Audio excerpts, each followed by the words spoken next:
Greetings one and all, this is Rhythmworks and welcome to my channel. E3. Yes, it has been happening all week this week, and as you can see, I'm one of the recipients of Battlefield Hardline Beta.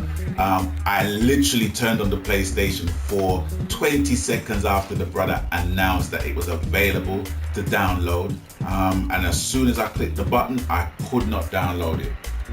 The image was there, the link was there for me to download it. I clicked on it, they said it was 91% of all codes available, and I clicked it and I could not download it. And my friend Pemby66, patience personified. He said, just turn the machine off and turn it on and turn it off, what have you, and don't start the game, just basically press overview, which I already did, but I had no joy. But then all of a sudden, within like 45 minutes of me trying, it just casually put up the link saying, yes, you are allowed to download it, which I thought, okay, better late than never. I thought as a premium customer, you know, I should have got that anyway.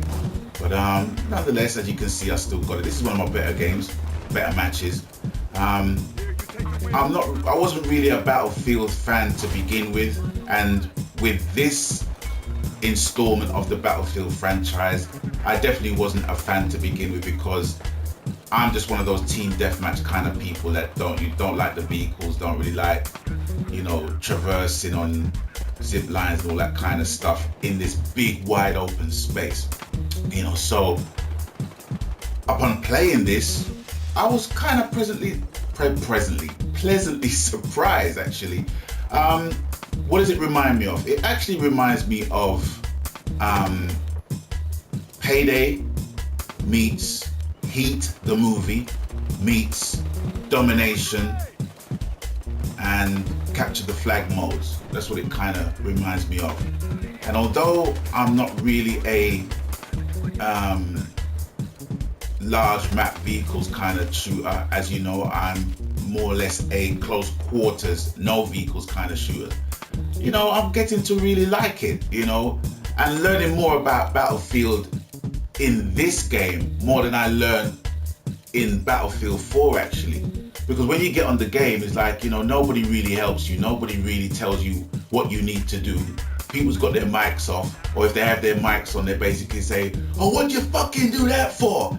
Do you know what I mean? And you're trying to explain to them, well, look, you know, I don't know how to play the game. I want to play the game as good as you. You had to start at some point. You know what I mean? You was a noob at one point, you know, so why are you stressing me out, kind of thing, you know? But with this game, you know, with two modes being the only modes in this game, I kind of learned quite a bit in relation to how to effectively use the vehicles, and also how to team up with your squaddies, you know.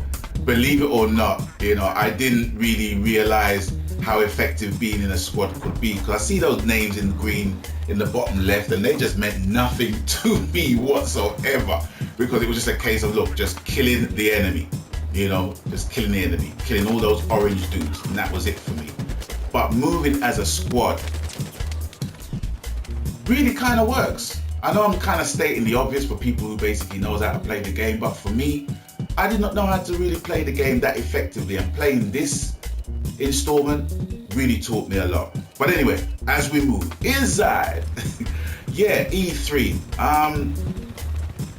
It was all about the games where Microsoft was concerned, and even though I don't have an Xbox, you know, I was pretty impressed with what they basically had to offer.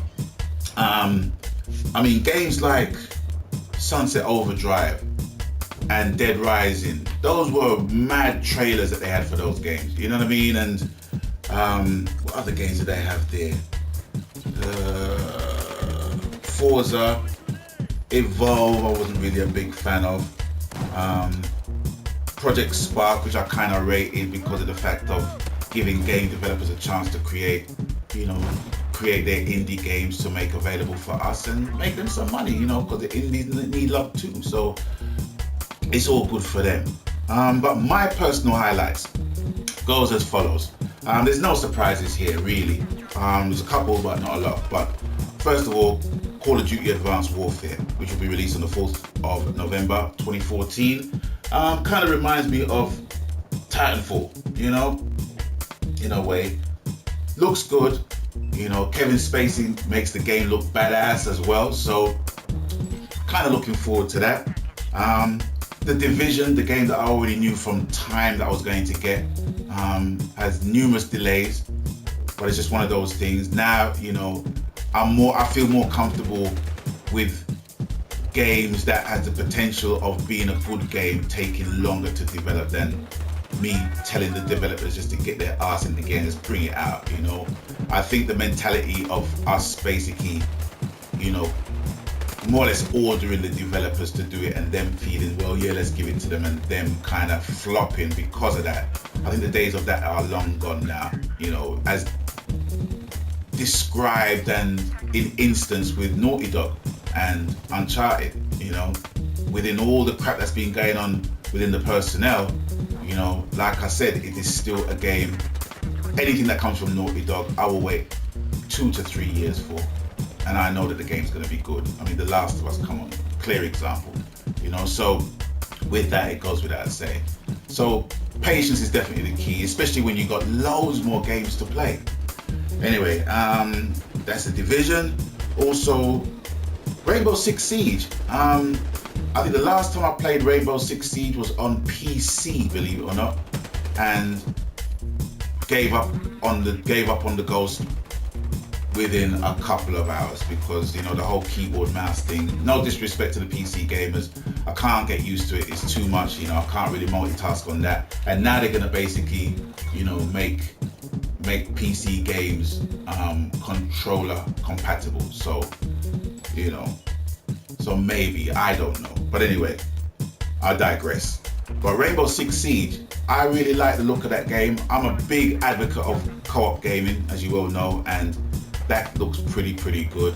I think games like The Last of Us is kind of, you know, exercised right now, you know, how games need to be, how they need to be played. You need to be really immersed in the action and stuff like that, and within a co-op situation is all good. Battlefield Hardline, as you know, I'm playing that. As you can see, I'm playing that. I may get it. Destiny, got the alpha, received the alpha code notification from Bungie a couple of days ago, so I'm pretty happy with that. Far Cry 4, that is definitely the game changer because you can now play campaign with a friend who doesn't even have to have a copy of the game. So I'm pretty stoked about that, and that's going to be a game changer. A lot of games are going to follow up, you know, in principle of that. The Crew, it's coming out November the 11th. Oh, Far Cry 4 is coming out November the 18th. And also Uncharted 4, no real surprise there. Looks really great on the trailer. Not a lot to really, you know, to marvel at, but there is something to marvel at, even if it's like 3 minutes long. And also Star Wars Battlefront. I'm looking forward to that because, as you know, Amy Hennig, who was one of the directors of Naughty Dog, has moved on to EA to help present the game, and I'm looking forward to that. Other than that, there's a couple of indie games, you know, that are worth playing, but you know, that's more or less that. But anyway, as you can see, one of my better matches on this, and with that, I will bid you adieu, and whatever the game, whatever the console, happy gaming, and until such time, Megan.